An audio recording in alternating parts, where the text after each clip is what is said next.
Good evening and welcome back, Poetry Lovers. This is ZM Wise, and here we are with Dr. Jane Chance. She's going to be talking about her poetry, her studies in the medieval arts and medieval literature, and much, much more. So, Dr. Chance, tell us, how did you know that you had the creative spark, the writing gift? My mother died when I was 7, and I started writing when I was 8. I would write mostly little stories about baby ducks and dogs, puppies, horses, whatever. And from that, it morphed into writing poems, um, which I've done all my life. From, that in high school I was editor of a literary magazine and what? I'm sorry, I'm saying. Anyway, I just always wrote poems and won prizes, in high school. They're not really very good poems, but I did publish some in high school magazines. And then when I went to college, I edited the defunct literary magazine, and I had almost enough courses for a creative writing minor, but I think I lacked one. I studied with May Swenson and other poets at Purdue who were not all that well known, but they were very influential in terms of my developing what I wanted to do. So when I went to grad school, all of a sudden I didn't have so much time left for writing poems, but I did whenever I could, and I started publishing them. After grad school, I would send them out, and I found that wherever you happen to be, regional poetry magazines are often much more interested in your work than other magazines that are away from where you live. So the more I published, the more reinforcement I got, because I wasn't teaching poetry. I just loved writing, and obviously it filled a vacuum in my life in some way. People write for themselves, so that's. And then I didn't write for a long time when I was doing a lot of publication as a professor. There just wasn't time. I would do an occasional poem or something, but now that I'm retired, I had no reason not to write. But the problem was, everything I'd learned about poetry in high school or college was outmoded by then. So I decided I didn't want to do a low residency MFA or even get an MFA. I don't need to teach anymore. But I didn't really know what was in with poetry writing, and so I started doing poetry workshops across the country with sometimes very famous poets like Kevin Young and Greg Hardlow and Marge Piercy. I did, and Dorianne Lutz. Sometimes here too at imprint, and that really helped because they always introduce you to their favorite poets. You get a really good idea of what is standard, and then I started collecting poetry books.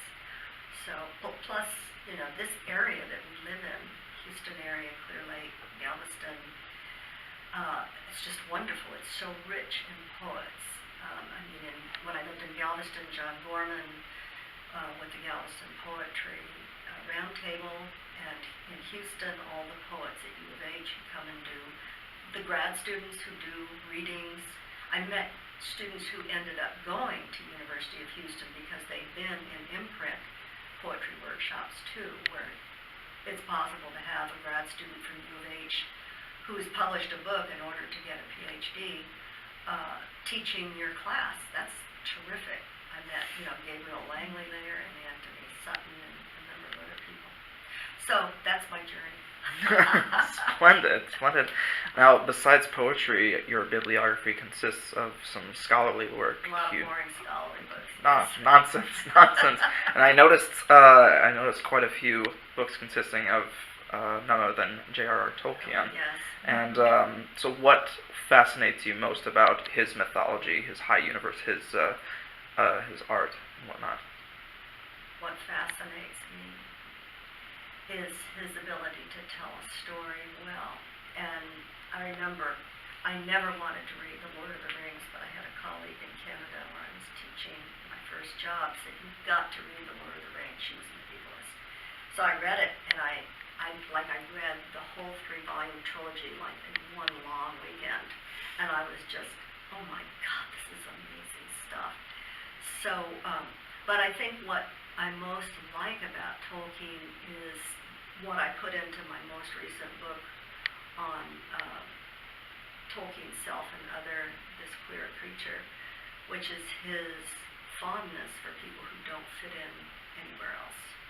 And the idea that the little people, not elves, but hobbits, people who have no stature in the world, in his Middle Earth, can somehow find a place and a reason for being. So, I just think that's why so many people love him at whatever age they read him. Mm-hmm. Yeah, it's that universal moral. That's wonderful. There was a certain book that really stood out to me, Medieval Women, that you authored. Can you please tell us the making of that? Versions of Medieval Women. Okay. I'm sorry. I was told in graduate school there were no important women who wrote books in the Middle Ages. And the only two they ever mentioned were Marjorie Kemp and Julian Norwich.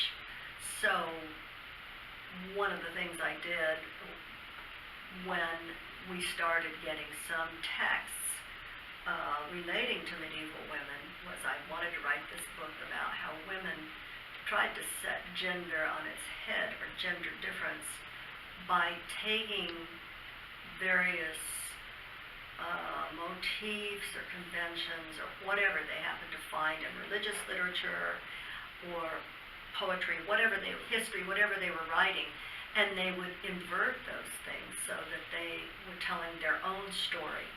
If they were talking about the fall, say, like Hildegard of Bingen or one of the other wonderful writers who exist in the Middle Ages. So, anyway, that's it. I wanted to show that they had created their own form of writing, their own styles. That they weren't just mocking or imitating the signal male writers of the period. Definitely. What are you currently working on? Poetry. That's all I'm doing. Poetry writing. Do you care to elaborate? Well, yeah. It's always like Mary. Sorry, Vanessa. Like Vanessa, I've spent a lot of time at Words and Art writing poems, ekphrastic poems. Although it's very hard to get ekphrastic poems published unless the journal or whatever has some familiarity with the work of art that you're writing about. Mm-hmm.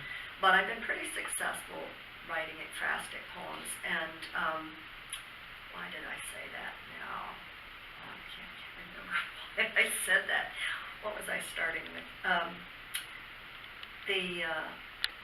Anyway, I published one book of poems, my first book, and the second book is on the Middle Ages. It's called the Middle Ages, which means not only the medieval period, but also everyone's Middle Ages in terms of some kind of life cycle that you may have. And I'm really pleased with the book. I'm glad it's going to be published.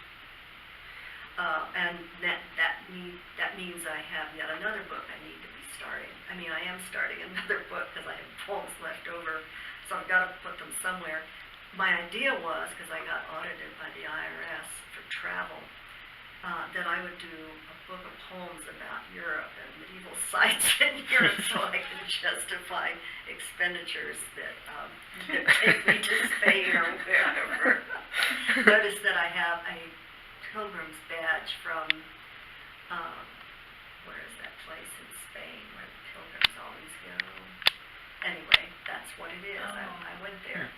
I can deduct that on my income tax.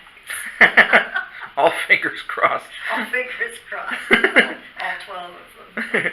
Well, would you care to promote yourself? Where can we find your work? Most of my work's available on Amazon.com, and of course publishers' sites, but you probably have to pay more for them. And I'm actually at the stage where some of my books are old enough that I'm going to have to reprint them somewhere. So there aren't presses that will do that, I'm happy to say, but they're still available on Amazon or the publisher's site, if you know where that is. For sure, for sure. Now, would you care to share a few samples with us? Yeah, I thought I might do the ones, well, I don't know what people want to hear. That's completely up to you. Yeah, I could bring the one that has gotten nominated for a pushcart through Texas Poetry Calendar. It's in somewhere. It's in here. Or I have two in Weaving the Terrain, which is the 100-word Southwestern poems that Dos Gatos Press just published fairly recently. No, maybe I'll do one. I don't know if I like it. I have an ekphrastic poem here, but I don't want to seem to be duplicating what Vanessa did. Nonsense. It's quite all right. Is that okay? Oh, I can do one. Peer pressure. Yay. Well, no, I had these marked, and now I just lost the thing. Darn it. Okay, I'll do something else. Here's a poem I did that is actually a poem I wrote after hearing, doing a poetry workshop at Poetry Round Top when we were doing, what is his name? Take somebody else's poem and take each word and do its opposite. Okay, so this is a poem I did, which is another poem describing somebody who's no longer here and was in love with. It's called Into the Dark. Earth extinguishes your life prematurely, your body scuffed to bone. Cold incoming, only weeds left on blasted ground. The sun disintegrates, realities burn up my bed. I sleep without a moon, just the dark, root truth itself. Hate shut out, happiness departed. Early morning, eyes open. I never really loved you. I will always love you. That was beautiful. I'm so Absolutely glad beautiful. you like it. I always like that poem. I can't remember. It's not an erasure poem. It's like you're doing the opposite in somebody else's poem. I don't even remember the poem that we had to use. Here's an erasure poem. And again, I can't tell you what the original was. But I'm very careful not to use 5 words in a row, which would make it plagiarize. Ooh. It's called Elegy for Lost Light. A similar theme. Always morbid. Our dream bodies, late, running, forgot the tree like a song, ours. Dance the window pane, you said. Tell me, possessed by light, if light ever... Tell me if running, I was late, how the tree, how the light came through the window pane, did once. Imagine the moon then, console me. Oh, wow. Oh, no. It's about the same person, the same person. Oh, wow. No, I mean, like, I won't tell you those. Just like, leave that to us, right? yeah, I'll tell you after we get off the video. What advice have you to anyone who's a newcomer, whether it's literary, auditory, or visual art? I would say, and I did give my brother this advice, who's a Vietnam vet, who's now published five books of poetry on Create Space. Many of them about Vietnam, but he's a pretty good poet, I have to say, for somebody who's got PTSD. And he's really found a mission in life. So anybody can write poems, anybody. But I would say, go to open mics, read your poems, get to know the other poets, listen to what they're doing with poetry. Take poetry workshops wherever you can. You're always going to learn something from the other poets there, whether they're better than you or not as good. It doesn't make any difference. It's the sharing of poems that really makes a difference. And don't ever give up. Keep trying. Keep sending your poems out.